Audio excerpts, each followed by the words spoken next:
The No Nonsense Roundtable. It's a weekly show broadcast on Rochester, New York's 50,000-watt iHeart radio station, News Radio Wham 1180.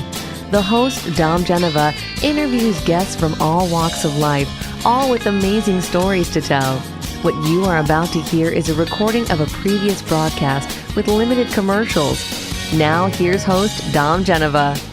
Well, welcome everybody to another edition of the No Nonsense Roundtable. I'm Dom Genova, your host, every Saturday, 10 o'clock right here. Now, one of the things I like to do is have people in that all people know about and people that maybe you don't know about. So I have somebody that a whole bunch of people know about, but maybe not everybody knows about. His name is Tom Flaherty, and he is the town supervisor of the town of Webster. Well, welcome.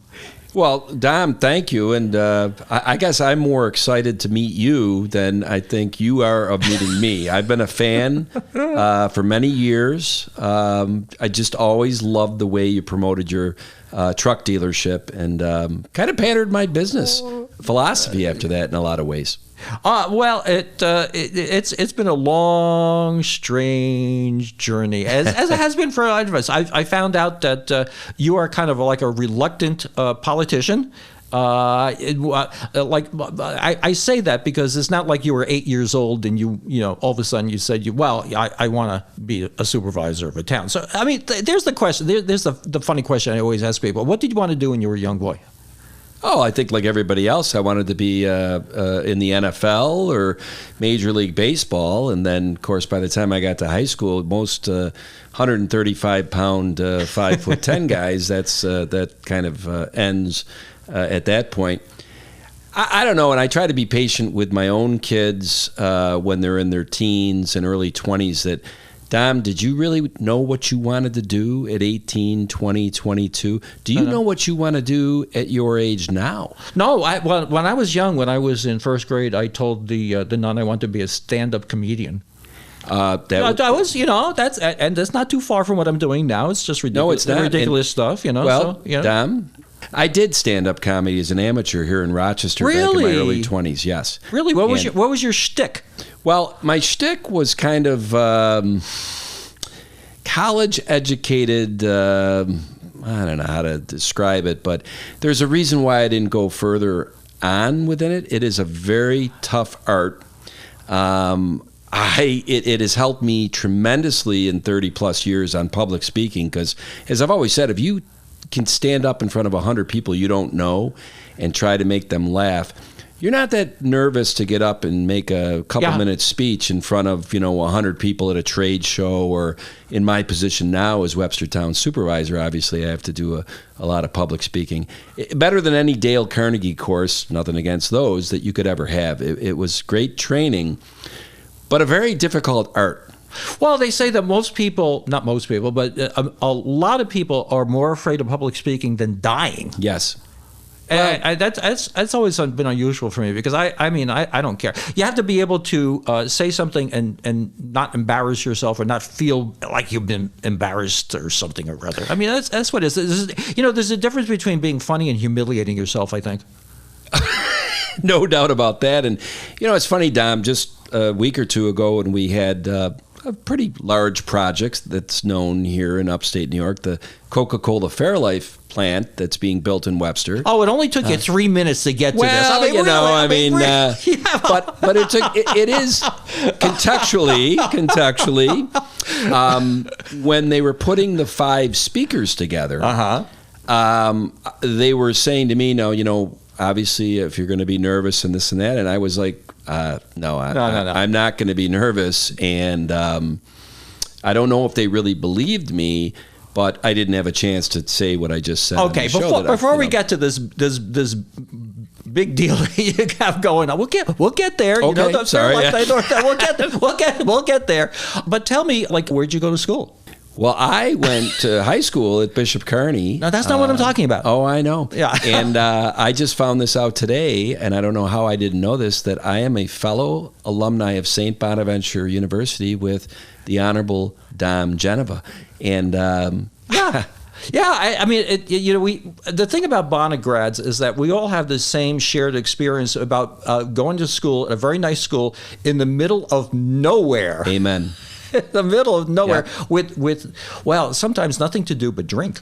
I hate to say that. I would say socialize is maybe the better way to put it. And, Dom, when you went there, I'm sure it was more like the RA, the resident assistant, was the most valuable player because they were the ones that got the kegs for the floors. Oh, yeah.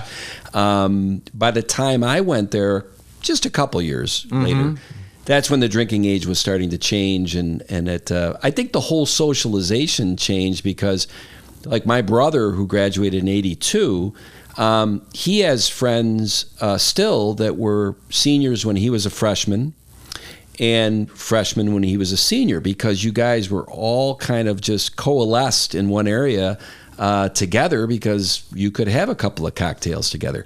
Bonaventure, I always say this, and I didn't realize it, Dom, when I was there.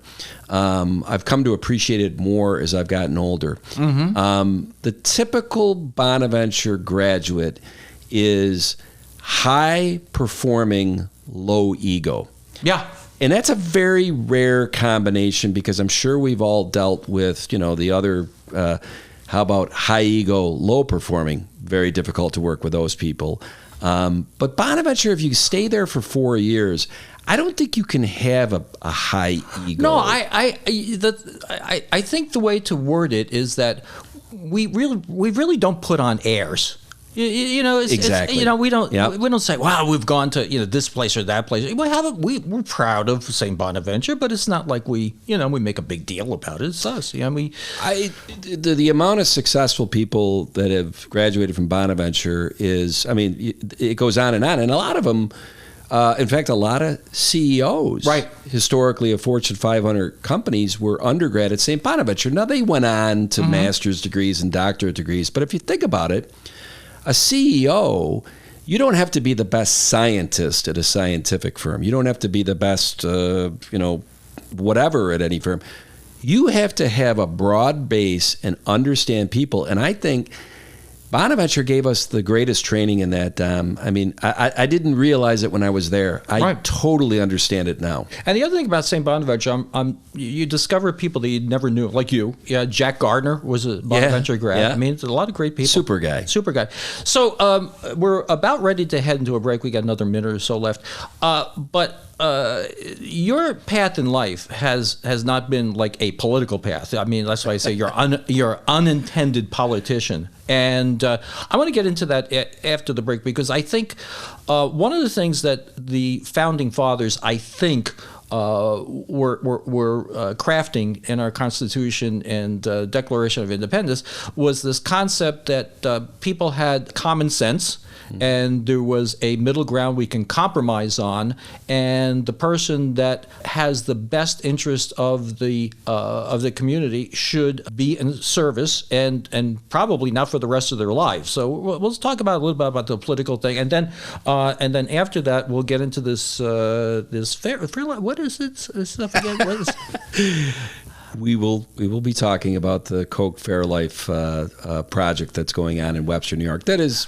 Well, it's a big deal. It's a big deal. Yes. I'm teasing you, but it really is a very big deal. And it's a big deal not only for Webster, but for so many other people that are going to be affected by this thing throughout the community. So right after this, gang, we'll see you. I say that all the time. We'll see you. We don't see anybody. Nope. We don't see anybody. Well, you could be hearing us, after this. This portion of the show is brought to you by Martinizing Dry Cleaners in Fairport. During COVID days, I discovered a dry cleaner that would pick up and deliver. I discovered Martinizing in Fairport. I later discovered that the owner, Todd, was an ex-corporate employee who went on to start his own business just like I did, and his customer service is beyond compare. Google rating, 4.9 with 143 reviews. 4.9. Call 425-4242 or martinizing.com/Fairport. This is Dom for my friend Jim Shelley, the owner of Fanatics Pub and Blue Stage in Lima, New York. Hey, by now you know how to get there. Go down to exit 10 on Route 390, take a left a couple of miles, and there it is, Fanatics Pub and Blue Stage. Papa Chubby's playing today, just about sold out, but he has shows on Tuesday, Thursday, Friday, and Saturday, and on the weekends, 3 to 6, free music on the patio. The weather's getting nice. Go. It's fun. I'll be there. Well, welcome back. We're talking to Tom Flaherty, who is the town supervisor of the town of Webster. And the, let's say, where life is worth living? Is that I mean, where did that come from? How many years ago? Oh, I'm embarrassed to say I don't know the genesis. But it's on the signs, right? Yes. I mean, when you come into town. Yeah. I mean, now on the other side of the sign, when you're going out of town, like you're going into Irondequoit, is there something that says you're going into someplace not as good as we're working on that. We're working on that. You know, something that says, you don't want to be here. Yeah. Irondequoit. Wait a minute, I grew up in Irondequoit. No, the Irondequoit's nice. Well, maybe on the other side of the sign you can say Irondequoit. Don't get your hopes up. Well, I mean, you wonder if just because we are making an affirmation about Webster, where life is worth living, can you jump to the conclusion that as soon as you cross over to the next town that life isn't worth living? Yeah. I don't know. That's open to interpretation. Although you are wearing, and you can see this online. I'm sure I'm going to post this picture. You are wearing one of my sweatshirts. I love it. Of my town. Yes. And you can get a little bit of the background of my town on NoNonsenseRoundtable.com. There's a little story of the town. And the town is Middle Finger Lake. Middle Finger Lake, where life is perfect, but could always be better. I did that purposely because of you guys.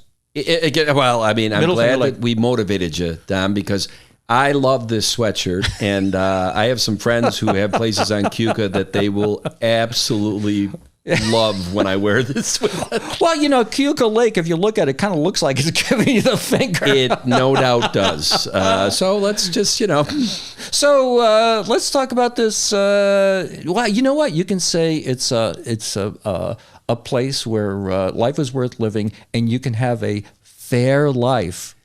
Well, now I know that you'd let off this segment by saying that I took a non-traditional route. Yeah. Wasn't planning on being Well, let's get there. A politician. Go ahead. And I hate to say it, when I'm referred to as a politician, even to this day, now I'm 4.5 years into this gig, Dom, I got to be honest with you, it's a bit of fingernails on a chalkboard to me. Yeah. Because, and unfortunately, I think that the world has gotten to the point where when you think politician, it might not always be the most positive impression. Well, not like car dealer. Well, and that's why you and I had talked earlier that in a lot of ways, kindred souls, you were in the car business, which people are like, a car salesman. Dom, I was in the mortgage business. You know what I mean? Yeah. We were the poster child of all that was evil back in 2008 and why the economy kind of failed at that point. So I think you and I had to approach that within our businesses. And this is why I said I was a big fan of yours, because going back 15, 20 years ago, I would hear how you tried to take what is kind of a transactional business. You don't build a book of business like an accounting firm or an insurance agent or a financial planner. And you tried, and I think you did a wonderful job of it, of turning it into more of a book of business, repeat customer, and how you handle it. And I heard that and I said, that's what we're going to do with our mortgage company. And I hadn't met you, but I heard those, and it just made sense. I should have known you were a St. Bonaventure graduate at that point. But as I kind of went through my professional life, I, like you, I'm a business owner, and there's a certain, I don't know, Dom, would you call it? There's a certain juice to that. It's a 24/7 thing. Yeah. And you almost get to the point where it's like, oh, I could never work for somebody else because this is what we do. Well, it's like the expression, they say, well, if you're not the lead dog, the scenery never changes. And, I got to the point where, I didn't want somebody else. I tell my daughter this, who's a photographer, freelance photographer. I says, at least nobody's writing your personnel review. You're writing your own personnel review. And that can be somewhat challenging, Absolutely. too, because we all need a little bit of coaching and some candid people around us telling us when we're screwing up. But ultimately, if you work for somebody else, it's how much they like you. Yes. I mean, and there's politics and everything. Right. Politics and everything. Not to drag this, but when I sold my business, my plan was, I was in my mid-50s, is that, okay, I'm going to get on to my next chapter of my life. I'm going to buy another business, but outside the mortgage business. And for a myriad of reasons, that wasn't in the cards. And I was approached about running for Webster Town Supervisor, and Dom, my initial reaction was, oh, absolutely not. I would never run for political office.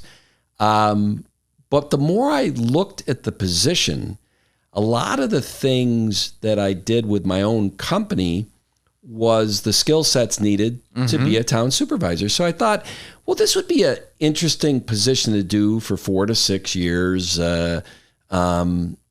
And so I did it. And here I am in year 5. And I got to say, and you and I were talking off air about this, is that I think you and I have a similar philosophy, and it goes back to our founding fathers, is that you're not a politician. You don't come in as a leader in politics and do it for your whole life.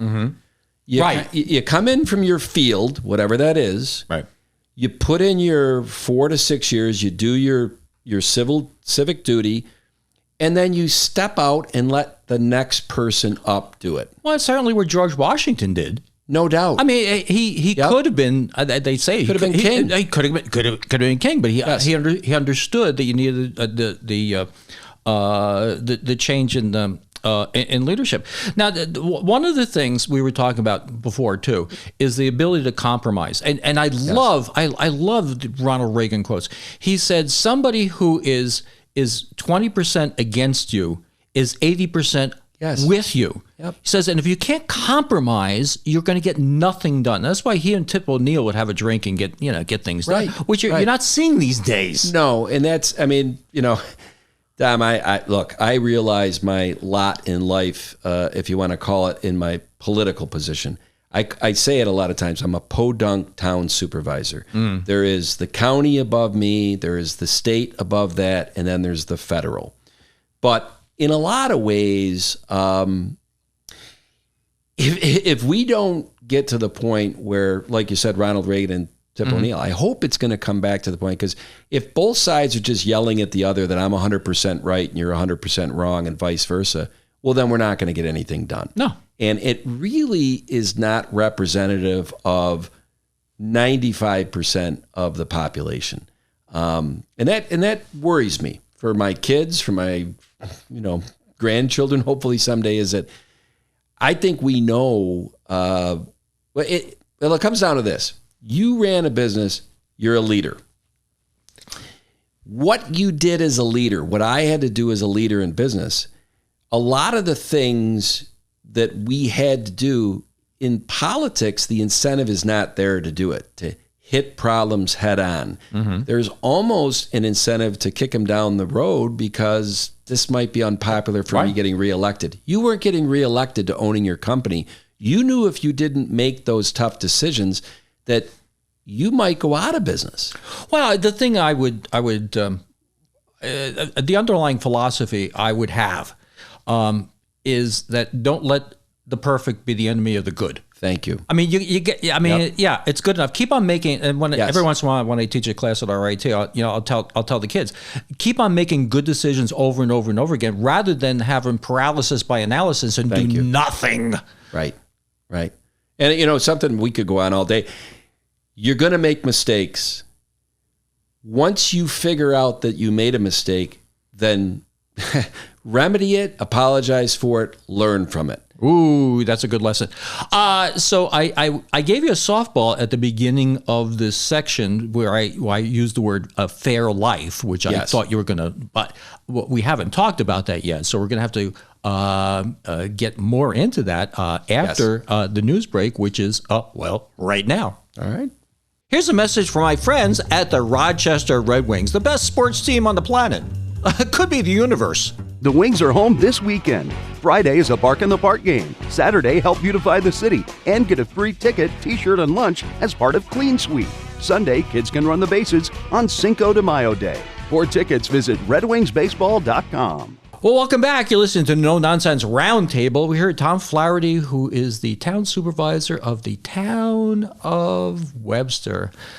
Lots of stuff going on in Webster lately. Let's talk about the elephant in the room, or at least we're going to say there's the elephant in the room. We're going to talk about this little incident that happened, I guess it was a week ago Monday. I know we can't really talk about the thing in particular, but the things that happen in your town that you don't have any control over whatsoever. You can't say very much about what's going on and whatever. But I do have to say, I do have to say on air that when I took a look at the body camera of what happened, I guess it was a week ago Monday, I saw the people in law enforcement acting in a very professional way, respectful, as you would hope, serious, but not letting anybody get their goat. And I just give me a little comment on that. I think you would agree with that. I would, Dom. And I mean, I obviously it was an unfortunate situation, but I got to go back about 3.5 years ago. When our police chief in Webster was retiring, we knew we had an opportunity to do a pretty robust search and make sure that we got a police chief back in early 2021 that was going to have the skill sets, and I'll call it the intestinal fortitude, to make sure that we build that department where it's above reproach. Because, Dom, I don't think I have to tell you, the world has changed. Mm-hmm. You have eyes on the police and on the district attorney's office that you have to stay above reproach. It should have always been that way, but here we are. So Dennis Kohlmeyer, who is our chief, and really got chosen to that through a robust process, and he met, as far as I was concerned, the characteristics he had shown in his life that he would be the perfect leader for the police department in today's day and age. He had to change a culture, and I think that culture was shown. It's easy to say you have to change a culture. The actions that you saw on that tape showed that he has achieved that change. Mm-hmm. Because what a lot of people don't know is that you saw the patrol officer who, in an org chart, probably is the lowest level on an org chart. And I don't mean that saying that in a bad way. That police officer conducted himself textbook. In fact, we've gotten some people who have called us and said that could be a training video for how to handle a tough situation. When that person's sergeant came on, who's the shift leader, they did what they were supposed to do. They shouldn't ham-handedly tell the police officer at the scene what to do. They reminded the police officer it's their discretion on what to do with the fact pattern that they have in front of them. So right up the line, I just couldn't be more proud of them and how they handled themselves. Now, with that being said, I will also say this, because I think a lot of people know this. I have been friends with Sandy Dorley for 30 plus years. Her husband and I grew up across the street from each other in Irondequoit. Her husband's parents and my parents were good friends. I'm not ashamed to say I'm a big Sandra Dorley fan. Mm-hmm. And that's what made this tough, is because I'm a fan of a lot of people and I have a lot of respect and enjoy their company or whatever. But at the end of the day, I got a job to do, as did the Webster Police Department. And we had to do our job. Mm-hmm. And it was not easy, I'll say, because I like Sandy. And I like what she's done for our county and for the 30 years she's put in. But, we all, Well, I guess facetiously, if there's an elephant in the room, there's a cow in the room. Yes, let's move on to something more. Let's right. Move on to Fairlife. That's a big deal. Well, and Dom, I'll tell you this. The one concern I had selfishly when I became town supervisor is, will I lose that juice that got me up in the morning of business and the different things about business deals and all that? Little did I know that one of the biggest, well, if not the biggest business deal in private investment in the 9-county upstate New York area fell into my lap when I was the town supervisor. I mean, that is serendipitous beyond belief. But I got to tell you something, Dom. It starts with across the street from that 100-acre site that Coke Fairlife is building the largest dairy processing plant in the world on, is a company called Xerox. Mm-hmm. And as many people know, Xerox, Joe Wilson came to Webster 60 years ago and built a 1,200-foot campus that was a behemoth. And, in its heyday back in the late 80s, there was 15,000 people working on that campus, and we were obviously Rochester was the corporate headquarters. Well, over the last 30 years, that has gone down. Mm-hmm. And I knew one of the first things I wanted to do as supervisor was get into a relationship with the Xerox executive to say, what's your vision for where this goes in the future?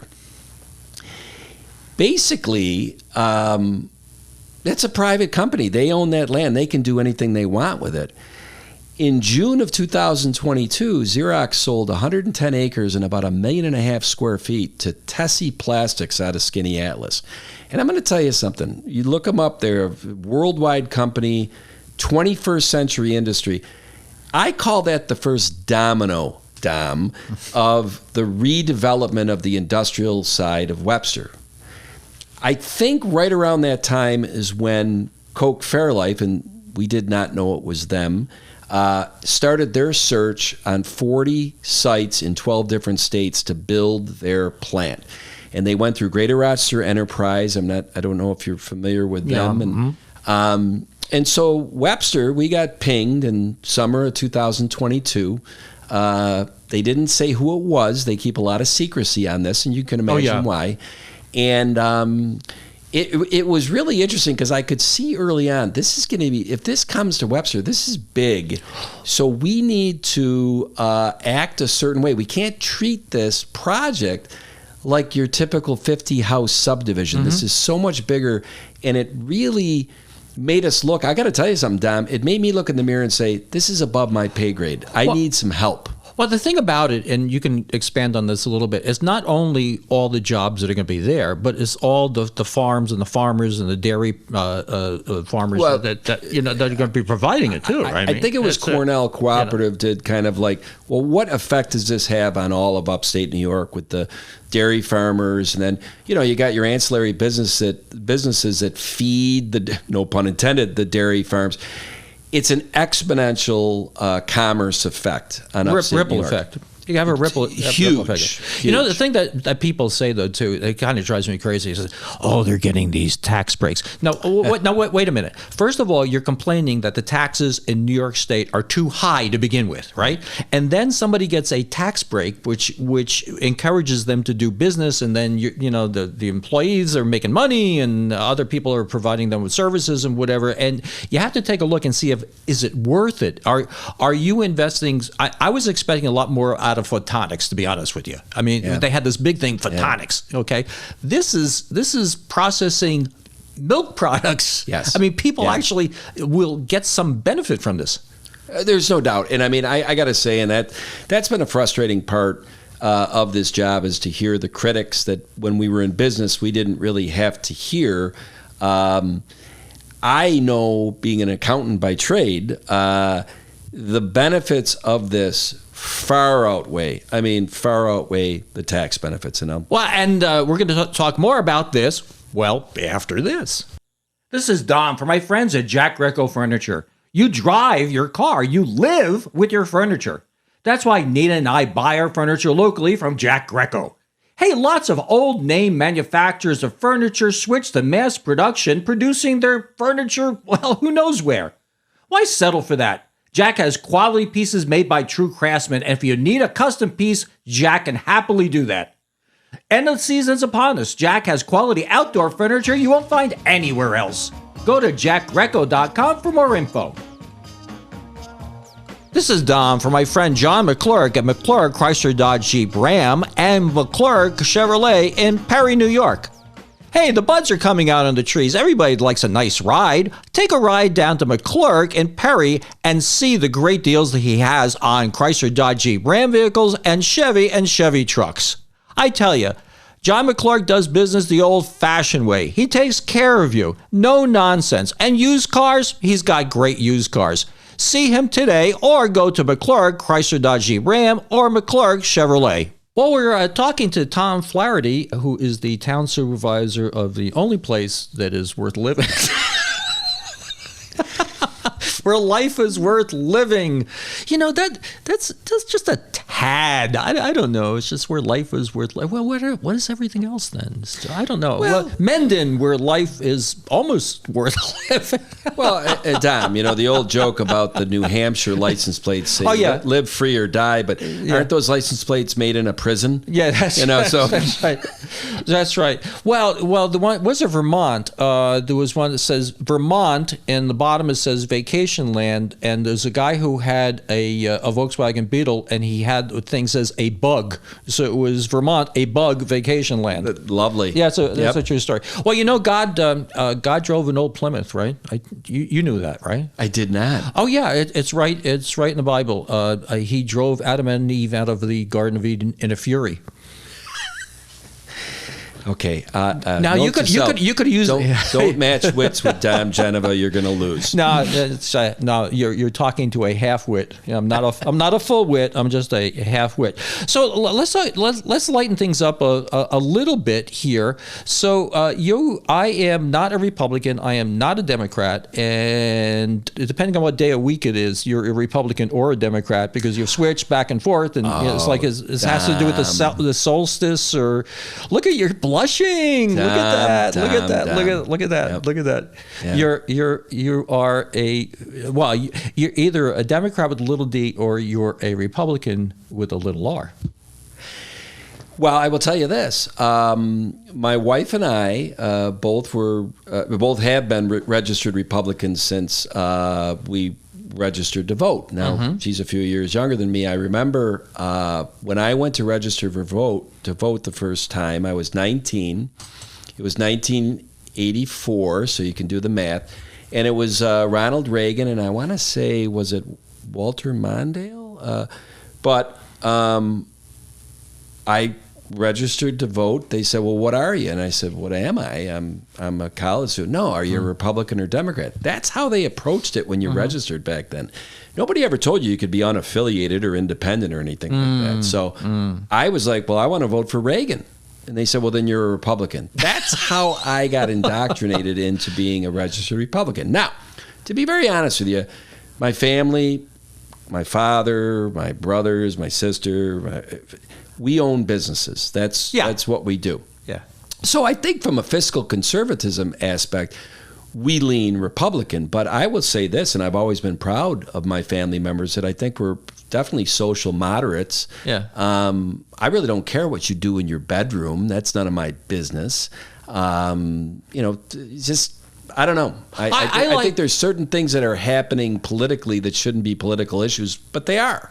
Well, I like what Bob Duffy says. Says most people are between the 20s and the yard lines. You know what I mean? Yes. You got the fringe. You got the fringes, and you're not going to be able to make them happy. I love Bob Duffy. I would say it almost might be between the 5-yard lines. Yeah. The one thing I've liked about this position is that I've gone door to door and met a lot of people in Webster, and it gives me renewed faith that most of us are kind of common sense people. If there was 100 issues that are Republican, Democrat, you might be 55 of these you lean a little right or you lean a little left.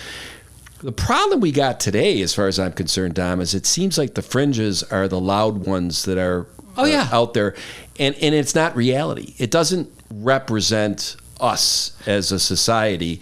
And like you and I had talked off air, you can't yell from your side, I'm 100% right, and the other side's 100% wrong. That's just not how life works. So what am I? Little d, big R, little r? I guess I look at what my wife and I did back when we were running our businesses and did fundraisers for candidates. And we ran pretty large fundraisers for Republicans and for Democrats. We were always kind of a vote the person. Yeah. Because if the person we felt like was pretty solid, then that's going to be their compass of decision making. They're not going to be overwhelmed by, well, I got to follow the party line and this and that. They'll go and represent us the way we would want to be represented. And I got to tell you, my wife and I caught some flack 15, 20 years ago from some Republican leadership. They're like, why are you running fundraisers for Democrats? And we weren't political. We were just raising our kids. I mean, we got 7 of them. I mean, we were just trying to stay above water. And I was out of town all the time running my business. So we just didn't know why they would be coming to us saying, why are you running these fundraisers for Democrats? I'm like, well, these are our friends and we believe in them. Yeah. So when I did become town supervisor, I'd like to think the one thing that I really want to make sure, I don't care if you're registered in Webster as a Democrat or Republican, I'm going to try to lead by what makes the most sense for our community. And I got to tell you something, at least at the town level, I said before, Dom, I'm a podunk town supervisor. I know my lot in life compared to state, federal, county. There's no Republican, Democrat way to plow the road, right? The issues we deal with at the town level, and they say all politics are local. I never quite understood that until I was in this position. This position should be agnostic to... Oh, absolutely.